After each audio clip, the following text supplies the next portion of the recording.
Mr. Jenkins, can you hear me? I can. Okay, great. We've got one minute, and then we'll get started. I just wanted to make sure that we could hear one another. Appreciate it. Thank you very much.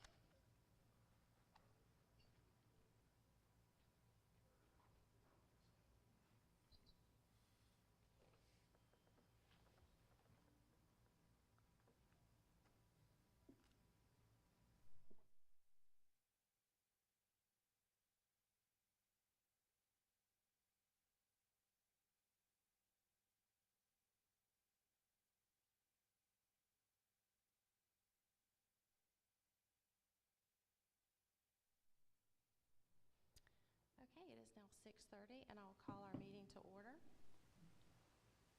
Ms. Branham, did we notify the media? Thank you.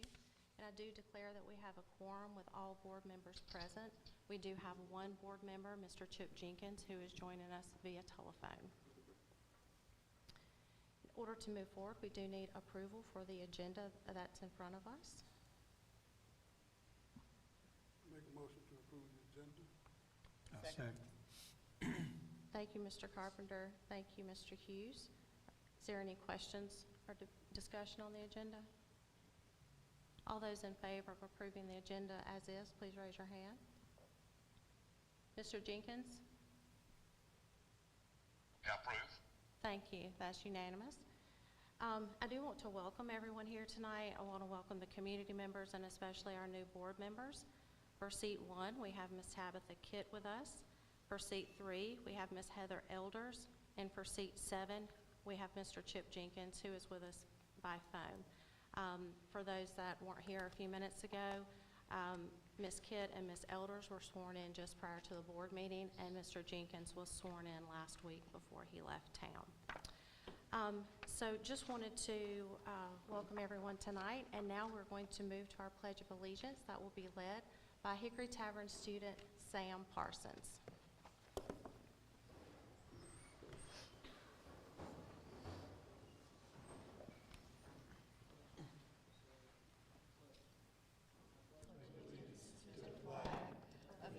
States of America, and to the republic for which it stands, one nation, under God, indivisible, with liberty and justice for all. Thank you, Mr. Parsons. And next, we will move to our prayer held by Ms. Peggy Nance. Let us stand and give God reference this afternoon. Our Heavenly Father God, we come this evening, Lord God, giving you all glory and giving you all honor. And we thank you, Father, for your goodness, your grace, and your mercy. Father God, as we enter in this new school year, we're asking, God, that you continue to guide our superintendent. Lord God, give her whatever she needs to make our district great. Continue giving her administrative staff, her entire staff, whatever they need, God, focusing on in the right direction. And as our school board this year, we have new members, God, and we're asking all the members and officers of this board be focused on what is best for our District 55, our students and our teachers. Help us, God, to move forward and helping our superintendent to make District 55 a great school. Bless our community, God. Let us all come together as one, focusing on all of our students and our teachers, God. Just give us right direction for Lawrence County. Bless us, Father. In your name, I pray. Amen. Amen. Thank you, Ms. Nance. Now we need to move for our approval of the minutes from the meeting on June 26th. I'll make a motion to approve the minutes. Thank you, Mr. Hughes. Second. Thank you, Mr. Carpenter. Is there any discussion regarding the minutes of June 26th? All those in favor of approving the minutes for June 26th as is, please raise your hand. Mr. Jenkins? Yeah, I'm in favor. Thank you. It's unanimous.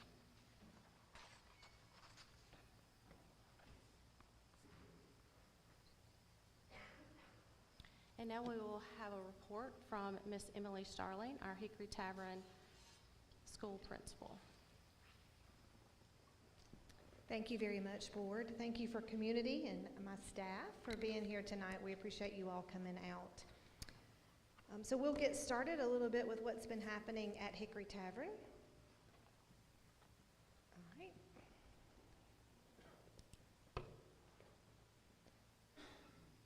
Mr. Frady.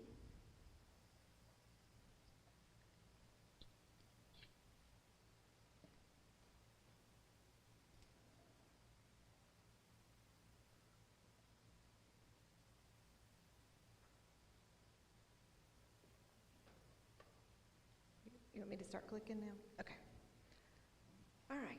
So welcome to Hickory Tavern. We are excited about elevating our impact here at our 3K through 8th grade school. We take a lot of pride in the amount of grades we have here and the students that we serve. Our number one focus going in this year is for world-class safety. We have talked a lot about having staff in place that make sure all of our students are safe as they transition from one place to another. So we're very thankful for the staff that do that and Deputy Thomas, who also assists with doing that. Tonight you came through the metal detectors. We are very thankful for those. They help us every morning as students enter here at the auditorium and also as students enter down near the bus area. This year we had a little incident. Nothing major happened, but we noticed that the traffic behind the gym was a little faster than we liked. So we have ordered some speed bumps to have along the way around the gym to slow some of the traffic down as we increase our safety here at Hickory Tavern. Our next goal for this year is to look at our instructional impact. As we have conducted walkthroughs already this school year, we have noticed that we're very impressed with the amount of hands-on learning that's happening in our school.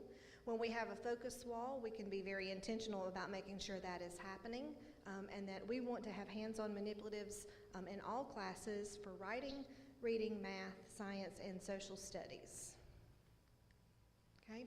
Our next goal that we have this year is elevating our student achievement. And so I'm going to share this slide with you real quick. I know it's hard to see, but I just want to give you a little kind of snippet of what we have already done this year. So we have received some of our state data, and that is still embargoed, but we have also taken MAP testing for reading and for math. And we have also taken HMH growth measures and some other assessments along the way.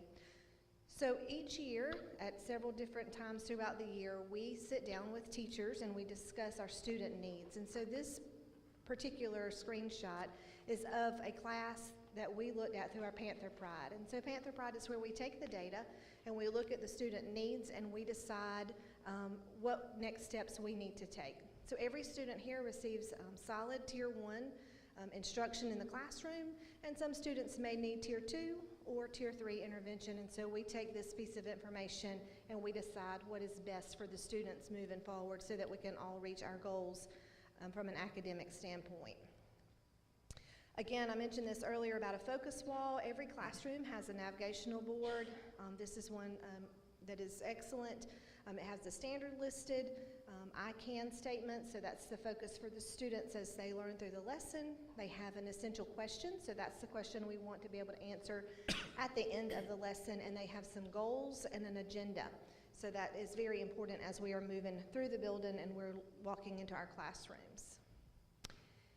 And this is just a little thank you. This summer we received whiteboard tables. I'm not sure if that's really the right word, but they can write on the tables in math. And so this is our students engaged in hands-on writing on the table, erasing and working with one another collaboratively in a math class. Okay. We're very proud of our student engagement already this year. Of course, we have had open house earlier, meet the teacher just before school started. And then just a week ago, we had our School Success Night, which is our Title I night, where we invited families to come to be a part of classrooms. And it's a little bit more, there's more time for asking questions than just an open house where you come in and meet folks. You can actually sit down and work with the teachers and talk with them. So moving forward, we want to focus on our future impact. One of the things that we're doing through our ILT and learning walks is that we are being very intentional about meeting the criteria for the 4.0 rubric, and so there's just a little example on the right-hand side there. Each week when we meet together as an instructional leadership team, we decide where we're going to go, what classrooms we want to go into, and we make sure we are all on the same page and looking for what excellence we are looking for there. This year our student council has really stepped in and helped a lot, getting things done there. In the next few days and weeks, we're looking at the Sandy Hook Promise, and we have some other community events planned. These are just a few little snippet pieces, but we are super excited about the things that are to come at Hickory Tavern. And of course, Hickory Tavern would not be the great place if it was not for the amazing teachers and staff here. So thanks to the teachers and staff. We appreciate you guys coming out tonight. And that is it about Hickory Tavern. Thank you. Thank you, Ms. Starling.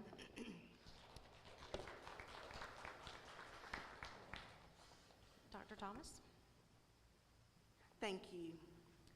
Good evening, Madam Chair, members of the board, those in attendance, and those viewing online.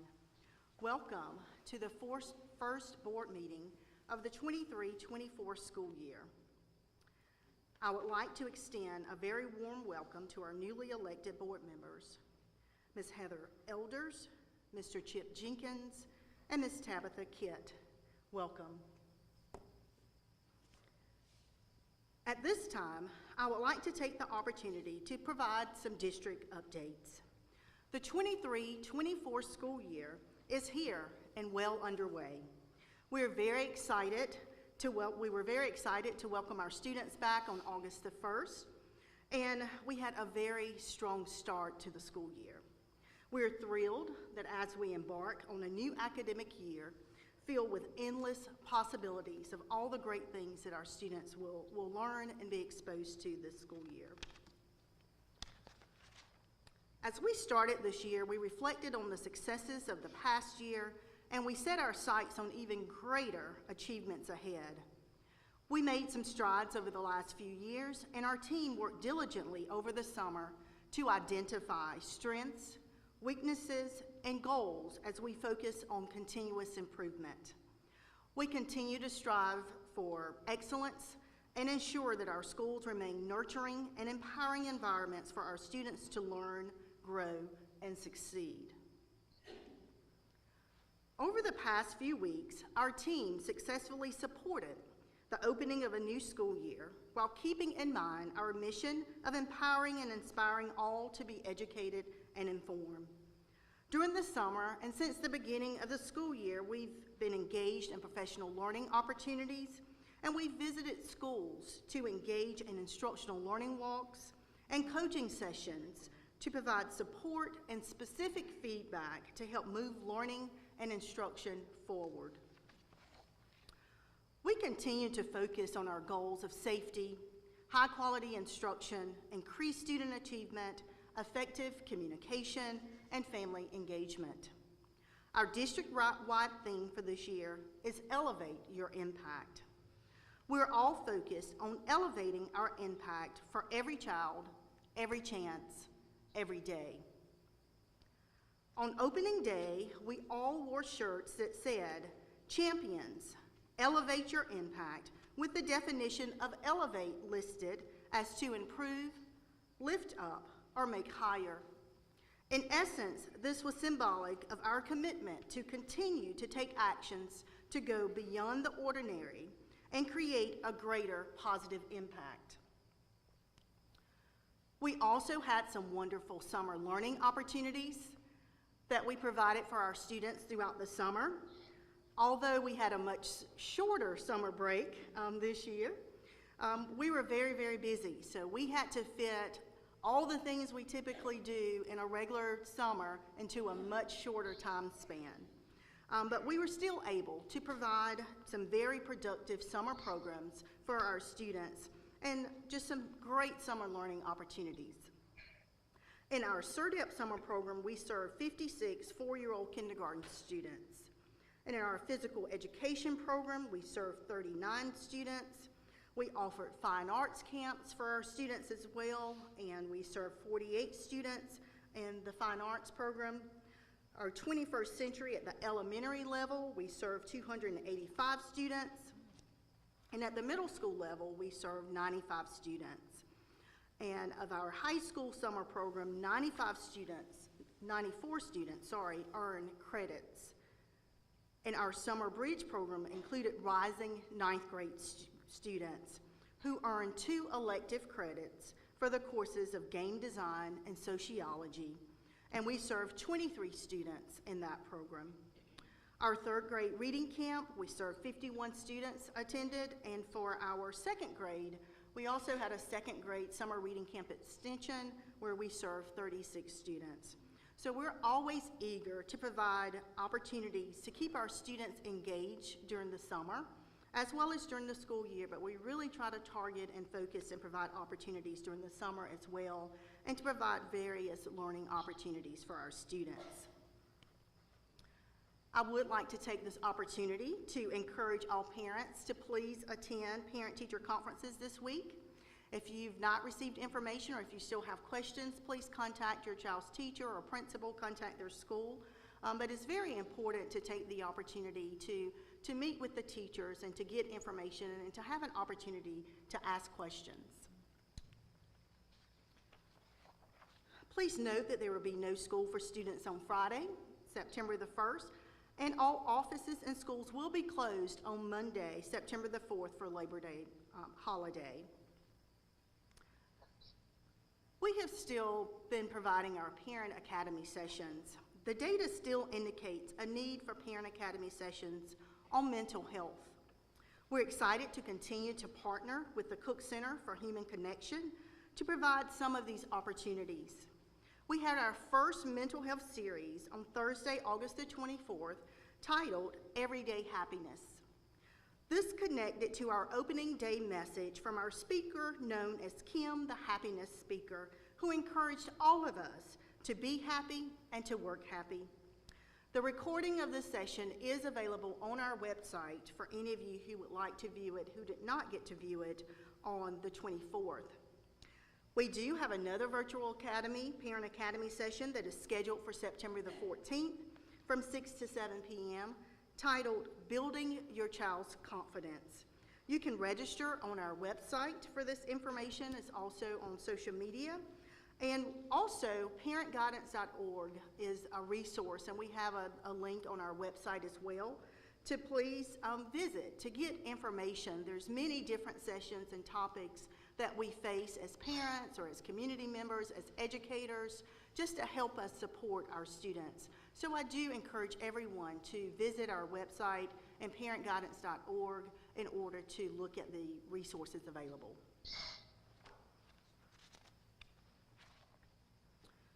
We've been working diligently on updating our district's strategic plan. The strategic plan serves as a roadmap that outlines the goals, objectives, and strategies for future development and improvement to achieve specific outcomes. It answers the question, where are we now? Where are we going?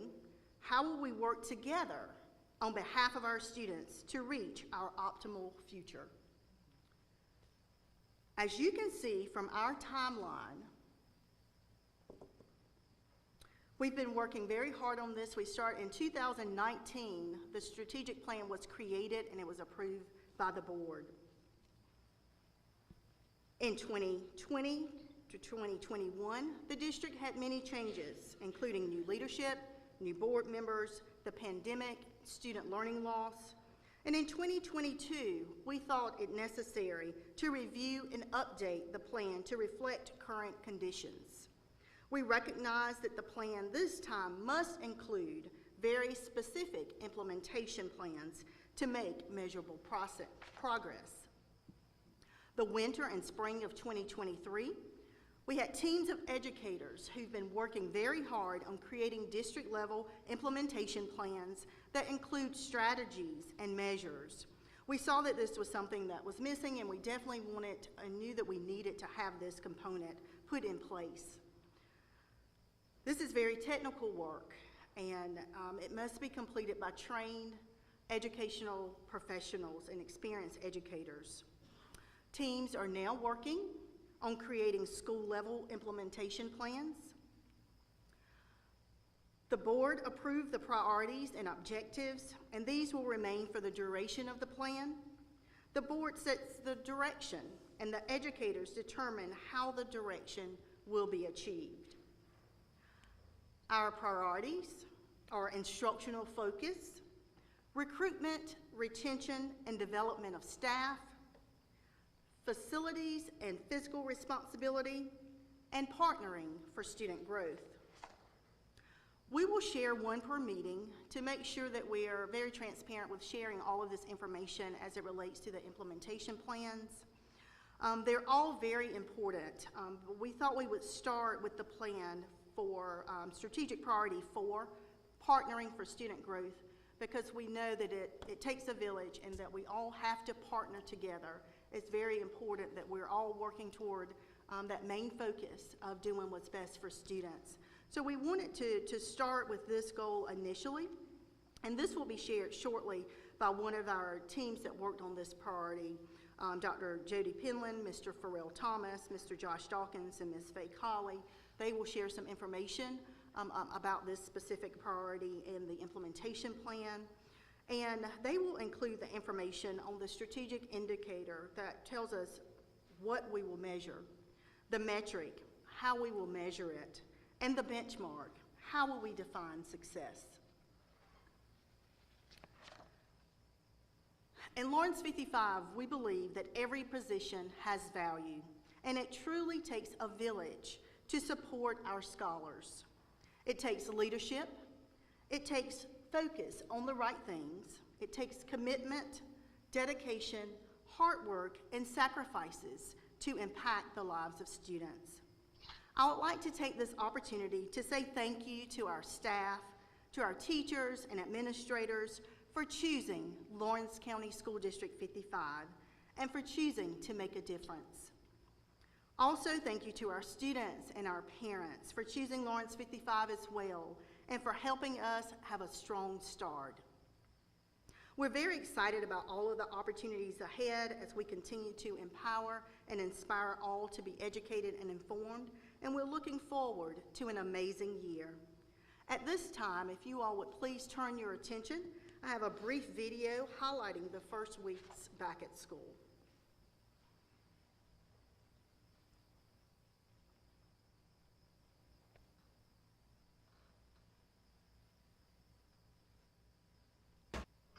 This is Dr. Amika Thomas, Superintendent of Lawrence County School District 55.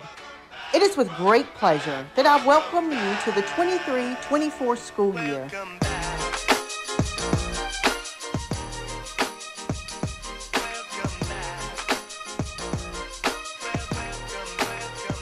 Our theme this year is to elevate your impact. We believe that each and every one of us has the power to make a positive impact in the lives of those around us.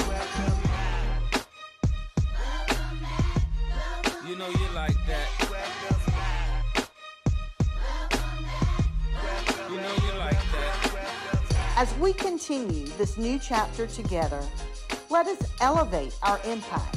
Together, we can create a school community that is truly extraordinary.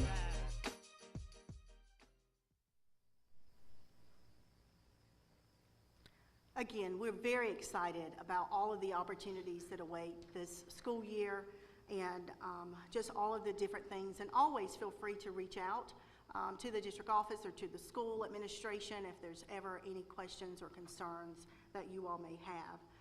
This concludes the district updates portion of my superintendent's report, and I'm happy to answer any questions.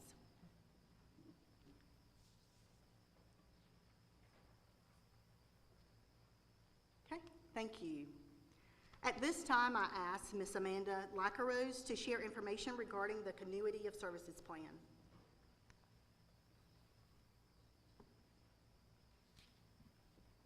Good evening. I'm Amanda Lacarose. I am the new Director of Accountability, Federal Programs, and Professional Learning. So what you have in front of you tonight is the Continuity of Services Plan. that is required by the American Rescue Plan Act of 2021. It requires school districts to create a plan and then review it throughout the 3-year span. This is the last time we'll have to review it and get approval from the board. But you will notice that in your, I believe in your packet, the continuity of service plan, I have crossed out anything that is changing and put in red what is new. So I can answer any questions that people have about that, but this is attached to our ESSER funding, which this will be the final year for all of those funds that came from the federal government as a result of COVID and their funding to schools.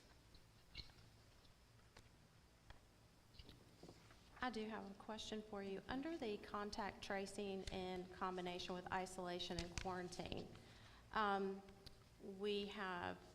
you've added in red that the isolation requirements for those who have COVID will follow DHEC's exclusionary requirements for the flu. What are those requirements now?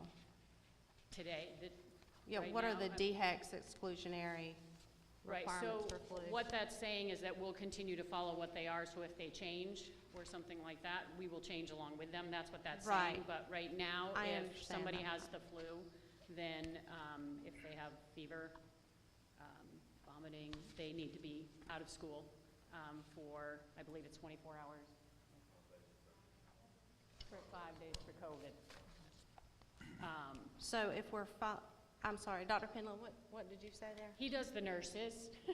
Right. That's why I'm turning around asking, because Yeah, our current COVID protocol for exclusionary follows the DHEC guidelines, and this is an exclusionary list that they put out for all sicknesses. And so that is following the DHEC guideline of 5 days from onset of symptoms, and then they can return if they are not showing fever or and they have progressed. So they have to be at least fever-free for 24 hours, but 5 days from the onset of symptoms. So DHEC's requirements for the flu and COVID are the same? No, COVID is considered a flu under DHEC's terminology. So that is COVID flu versus flu A, flu B, and that kind of stuff. So there's multiple flu levels now. So it just kind of falls under their regulations. So should this say requirements for COVID flu? Is it different? Inside, it's like a 4 to 5 page document that they put out, and it has all types of levels in there. So it does say COVID as one of the flus. It says A and B or one of those that are just like 24 hours fever-free from onset of symptoms. Okay. So we can change the terminology to the actual document name if that would be preferred. Well, if because it says requirements based on the flu, you know, going back to Amanda, that was 24 hours fever, no vomiting, whatnot. That's how I see. That's how I read that. So I think it could be misinterpreted. I We guess. can make So those changes based on your if you wanted it to be more specific to COVID. Thank you.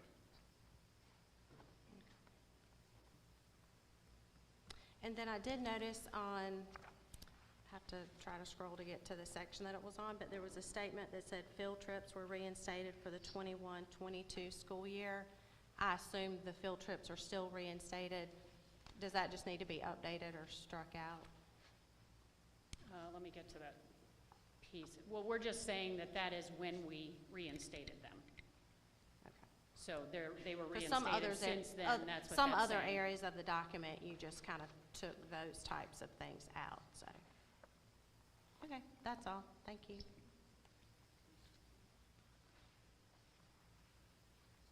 This is something that we do have to have board action on for that American Rescue Plan Act. Okay, we do need board action, so we would need an approval, or excuse me, a motion to move forward. Make a motion to approve the continuity of service plan. I'll second. Thank you, Mr. Carpenter. Thank you, Mr. Hughes. Are there any additional questions or comments, discussion?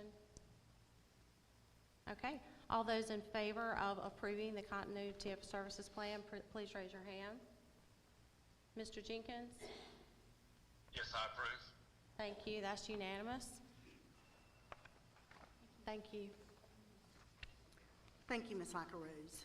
At this time, if Dr. Penland, Ms. Colley, Mr. Dawkins, and Mr. Thomas would come forward to share information regarding the implementation plan for Priority 4, Partnering for Student Growth.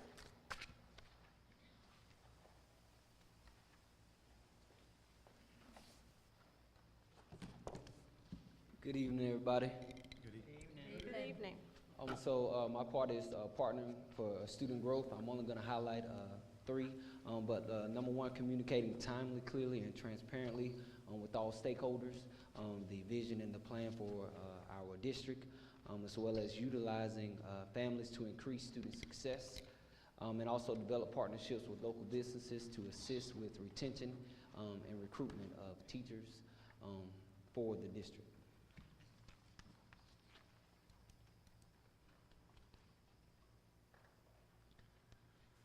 So as we set forth in looking at those priorities that Mr. Dawkins just went through, we had to look at the actual data that we could collect around how we would collect data for community partnerships and how that would look. So we did pull some information from the state report card. We're going to be looking at school climate. School climate is one of those sections in our state report card that will be, or that is calculated. So we'll look at that. We've set our baseline. In your packet that was handed out to you today, you have this. This is the whole section of the draft work plan that we've been working on as a team.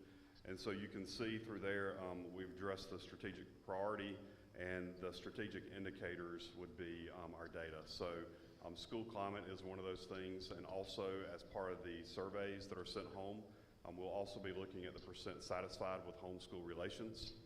We'll be creating some surveys that will also address parent-guardian communication effectiveness.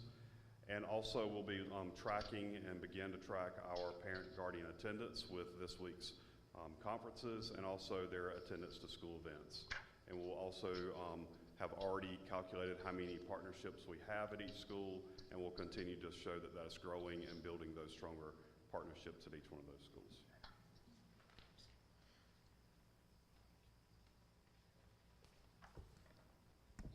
Hello, on this slide you will see 8 different initiatives under the family partnerships. Some of these are new and some are other things that we've already started in the previous academic years.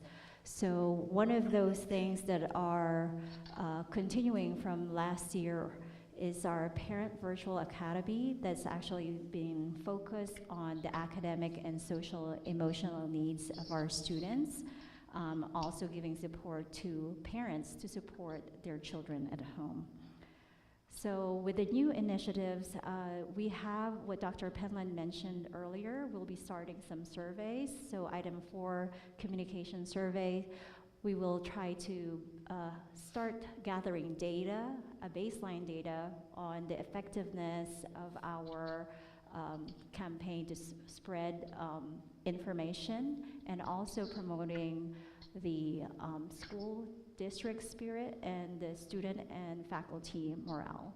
Another new thing that we are hoping to accomplish within the 3 years is to give multilingual access to forms and programs. So you will see we're starting to have different versions of our announcements or different forms such as the survey that we will be sending out.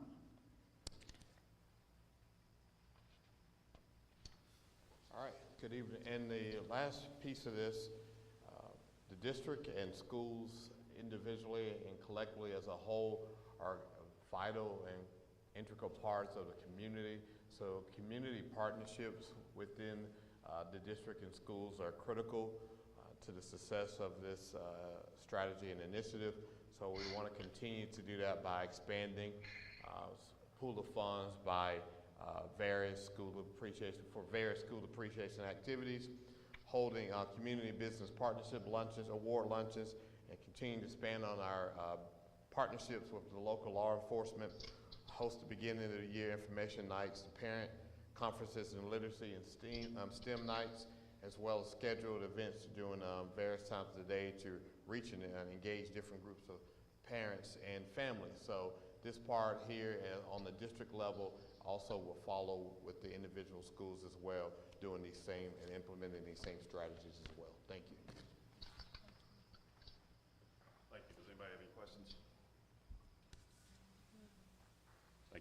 Thank you all. Thank you. This concludes my superintendent's report. Thank you, Dr. Thomas. Now we will move to board operations and Ms. Renee Madden.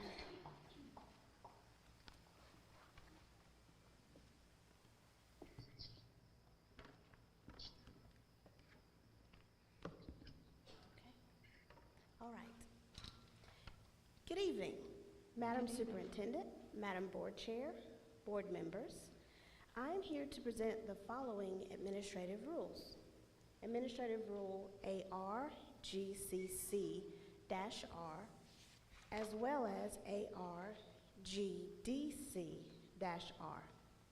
This law is to provide 6 weeks of paid leave at 100% of the eligible employee's base pay, or 2 weeks of paid leave at 100% of the eligible state employee's base pay, depending upon the qualifying event. The qualifying events include the birth of a newborn biological child to to an eligible state employee, or after a co-parent's birth of a newborn child or fostering a child in state custody, or the initial placement of a child by adoption.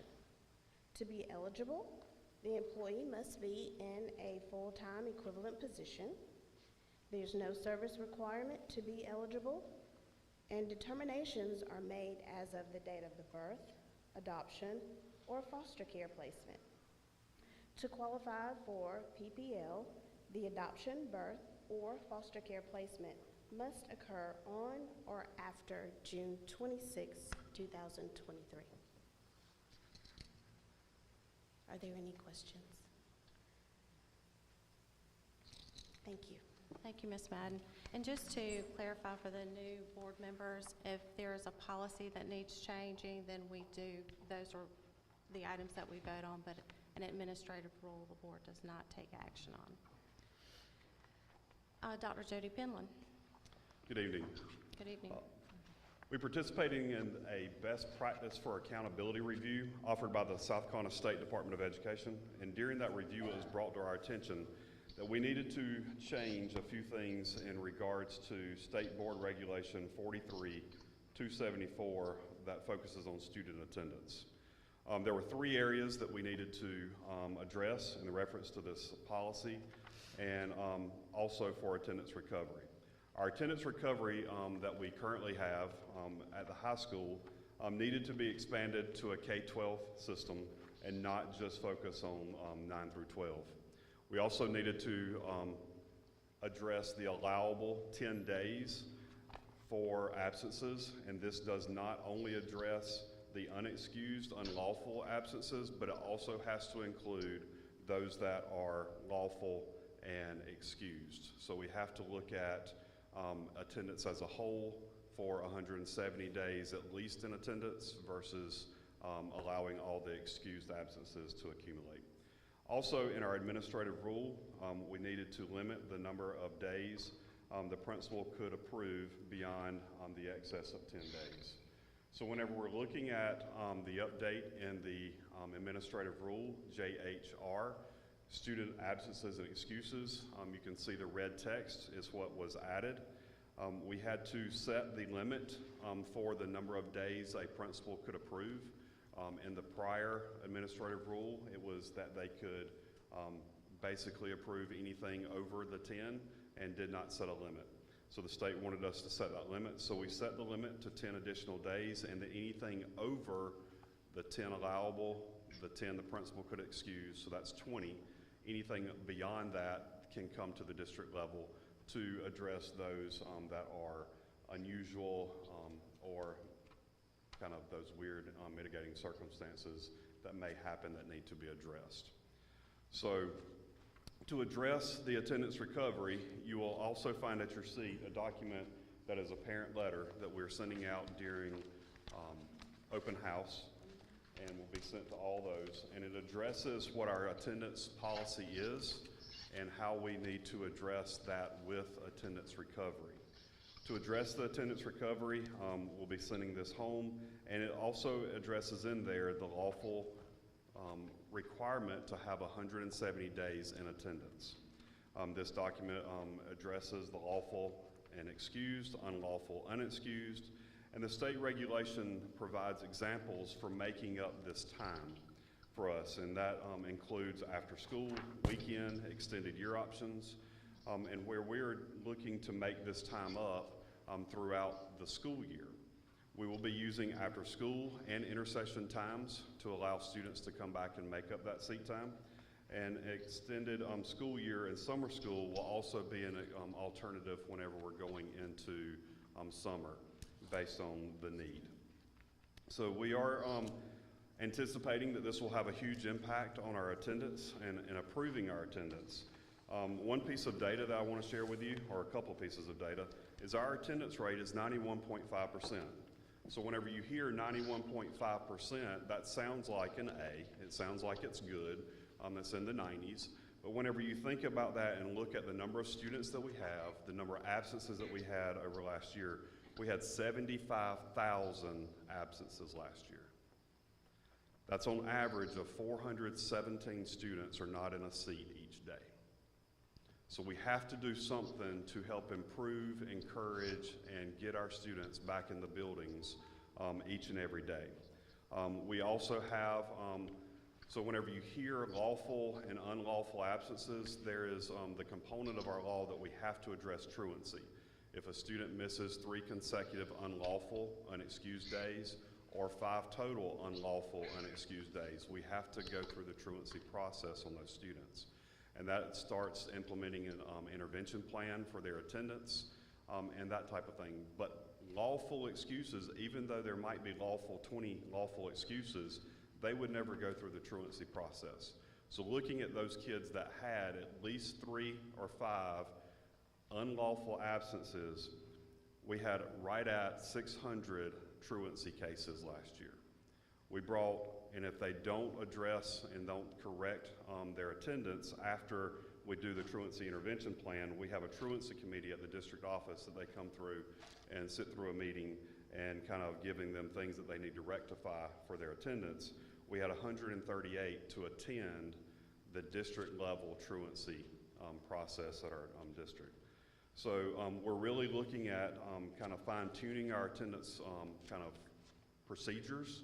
You know, the policy is good. It's based on that state board regulation. The truancy issue, you know, we have a solid grasp on what we need to do with our intervention plan. But having to actually make up time, I think, is going to be a good component for, it's going to be better for me to go ahead and send my child than having to make that time up another day. Or if I do have those instances that we do have unforeseen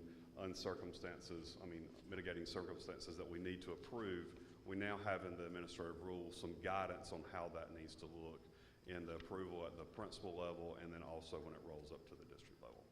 What questions do you have for me?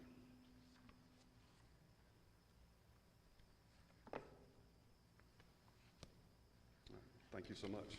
Yeah, Ms. Smith, go ahead. Yeah, I do have a question. I was just Sure seeing thing. if anyone else had a question. Attendance recovery.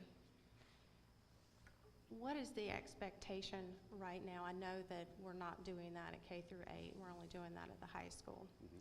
But it appears as though attendance recovery is just taking a nap in commons.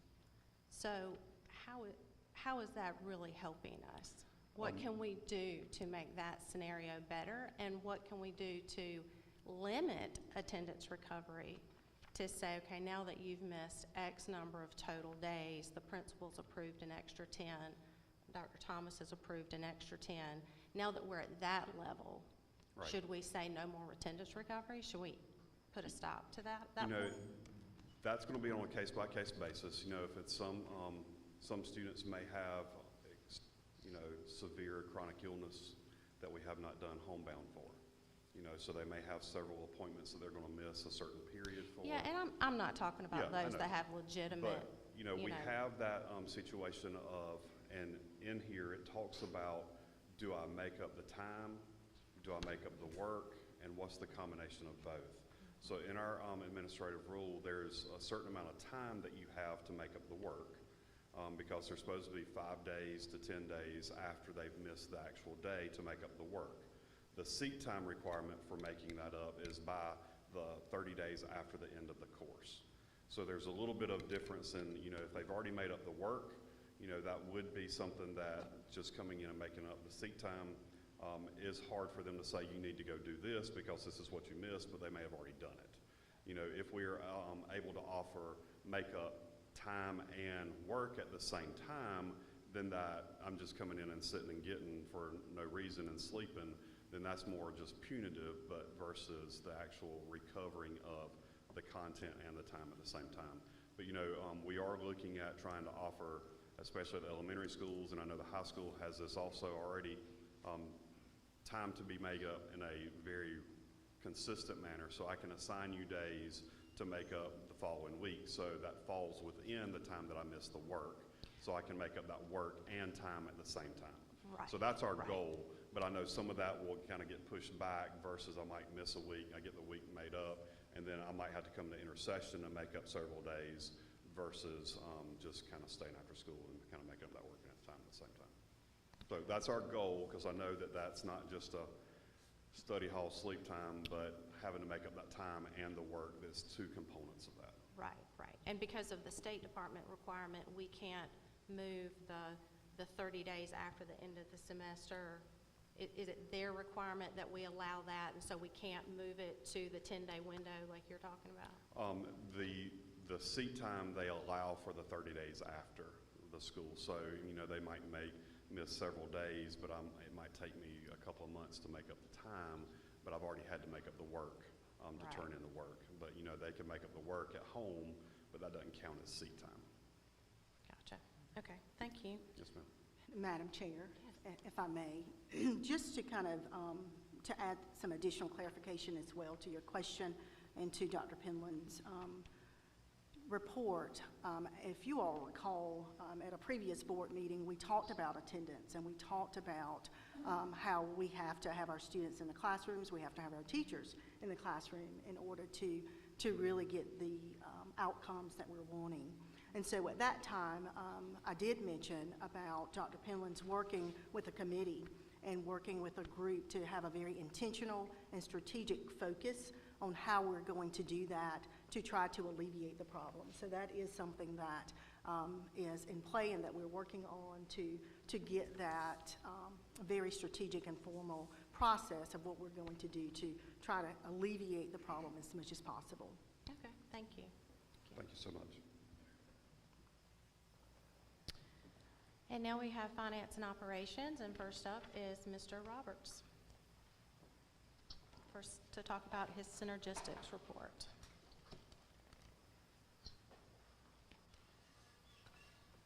Good evening. Good evening. So this is the July 2023 synergistic report. So Lawrence School District 55's rolling 12-month energy use index is 26.29%. So this means that we have decreased our energy uses by 26% over the past 12 months. This is an amazing accomplishment, and these numbers wouldn't be possible without the teachers and staff taking the ownership over this energy program. Our program cost-to-date savings is $113,538. So this is a savings increase of over 9% for the month of July. And this month, I would like to recognize E.B. Morris, Gray Court, and Hickory Tavern for their vast improvements in making sure the manual thermostats are set properly, the lights and computers are turned off at the end of each day, and their buy-in to this program is evident, and this program would not be as successful without their hard work and participation. So for that, I would like to personally recognize them. Thank you. We have some upcoming adjustments to be made. So we have an LED upgrade adjustment that will be coming in for August. And this is an upgrade where we replaced some outdated fluorescent light fixtures and we added new energy efficient LED light fixtures. So Synergistic is currently reviewing these adjustments to make sure that everything's in order and that Lawrence 55 gets the credit, the energy credits that they're due. And that will be it. You got any questions? Okay. Thank you. And Mr. Wallace for our financial report.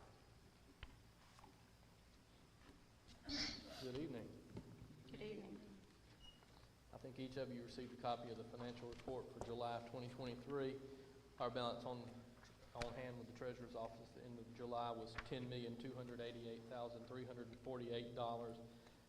Fiscal year to date, revenues for the general fund for the first month were $2,698,709, with expenditures for the same period of $1,263,542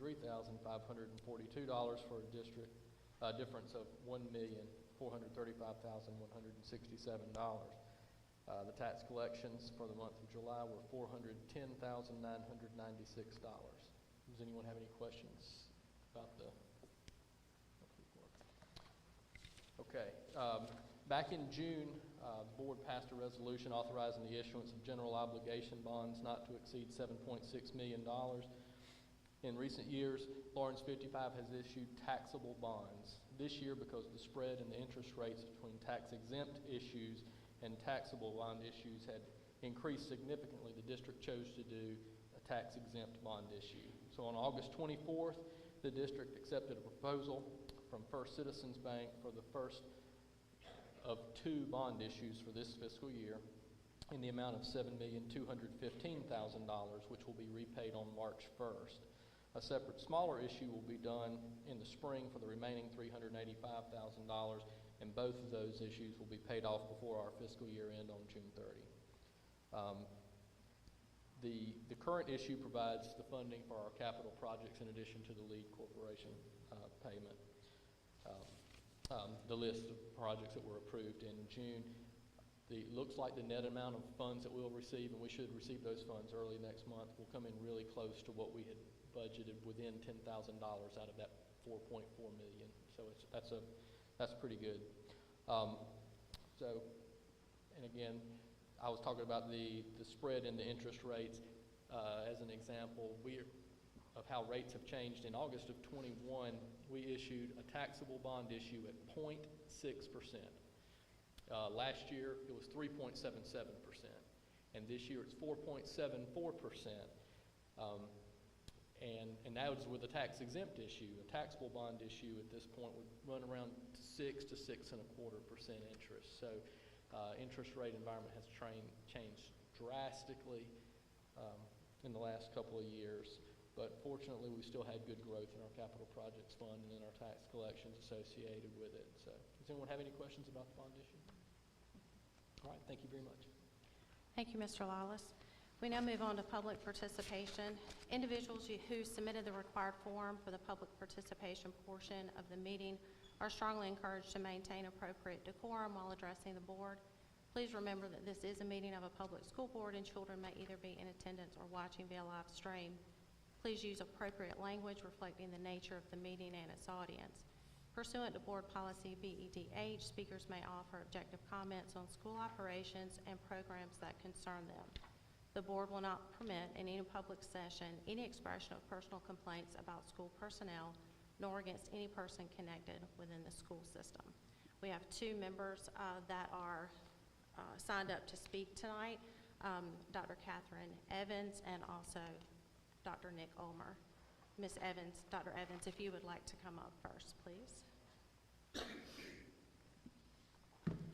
Madam Superintendent, School Board, I'm trying to say what I have to say in 3 minutes. I wear this shirt proudly because I am one of the first members of the 1973 graduating class of Lawrence District 55. I'm extremely proud of my school and my district. To the newly elected school board members, I congratulate you. I did not support you, not because I didn't think you were qualified, I just don't know you. To the school board, I'm willing to give you a chance to correct the mess that we are coming out of. The school board, if any of you know me, you know that there are 3 entities that I'm working with in Lawrence County right now. Lawrence County School Board serves as the 2nd most embarrassing entity in Lawrence County right now. You have the opportunity to reclaim. A couple of you that I know that are here, you've already shown your colors. But school board should be Decisions should not be made on political, that means Republican, Democrat, Independent, Moms for Liberty.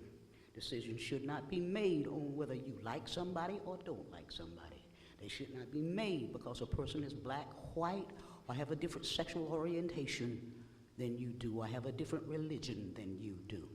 The only thing that matters is what is in the best interest of our children. Secondly, I need to congratulate Dr. Amika Thomas. On August the 5th, 2023, Dr. Thomas was recognized as the National School Public Relations Association National Seminar in July 2023 as a superintendent to watch. To summarize this, there were 1,500 attendees at the 69th annual gathering of these superintendents. There are only 25 out of the country who are bestowed this award. And I say this to you. It also says that it's bestowed upon individuals who have demonstrated exemplary leadership skills, innovative practices, a passion for fostering success in education. Only 25 superintendents. School board, if they are watching Dr. Thomas, they are watching this school board.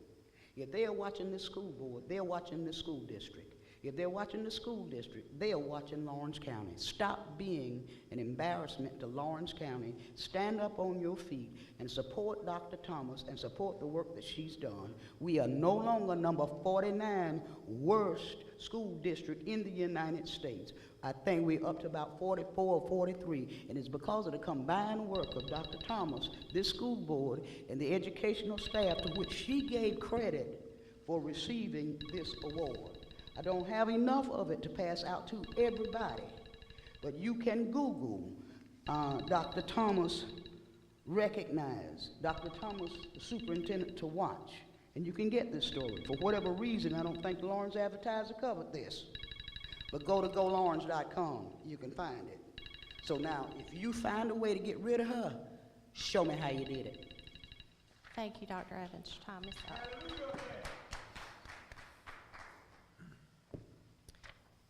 Now, Dr. Nick Ulmer.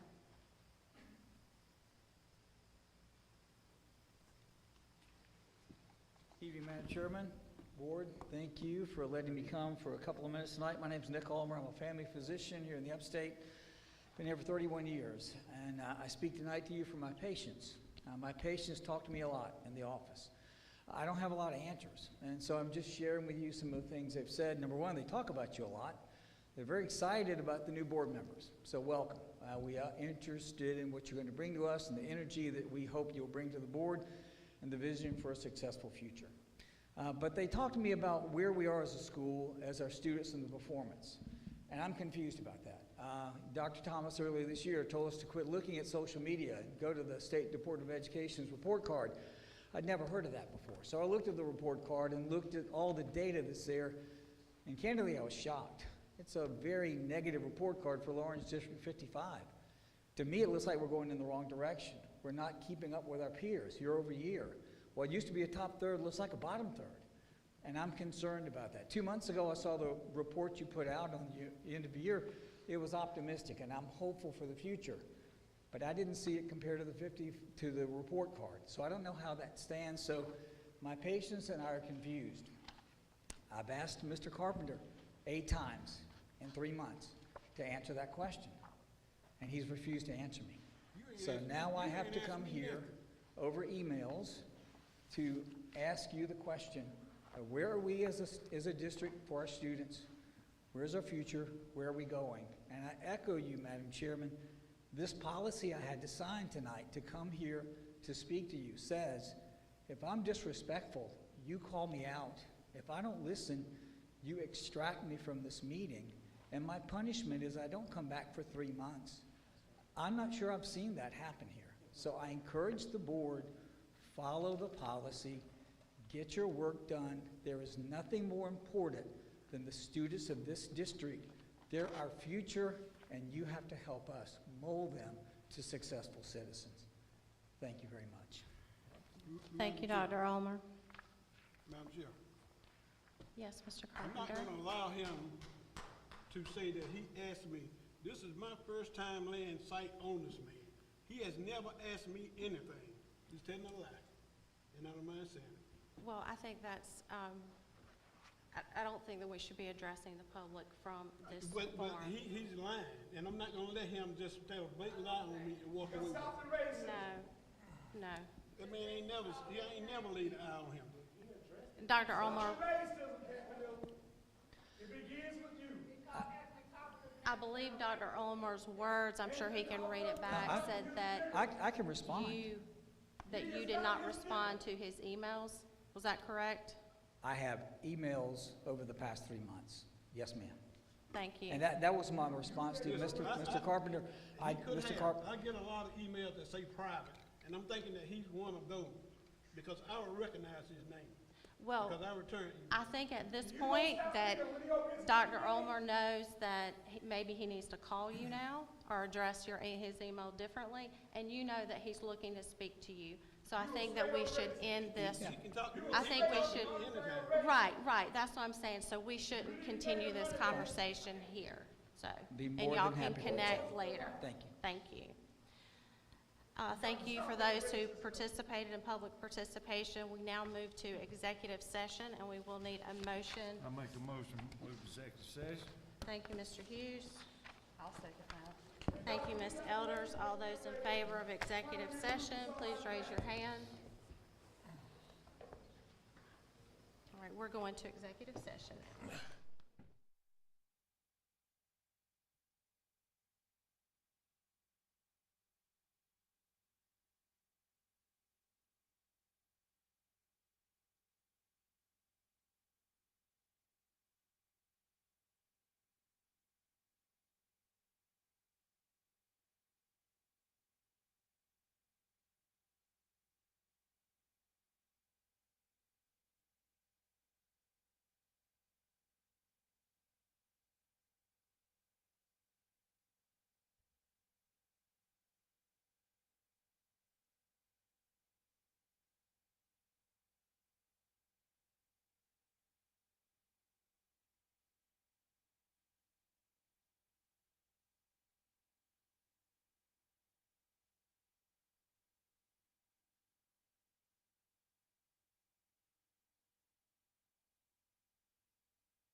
settle down so we can call the meeting back to order, please. Thank you. We are now going to reconvene in open session, and we do have board action for the executive session we just had. So we would need a motion for board action. I'll make a motion to accept the contracts. Thank you, Mr. Hughes. Thank you, Mr. Carpenter. We have a motion to approve the teacher contracts as recommended by Dr. Thomas. Is there any discussion? All those in favor, please raise your hand. Mr. Jenkins? I am in favor. Thank you. Motion's approved. And now we can move on to closing our meeting. I'll make a motion to adjourn. Thank you, Mr. Hughes. All those in favor to adjourn? We're now adjourned. Thank you for coming tonight.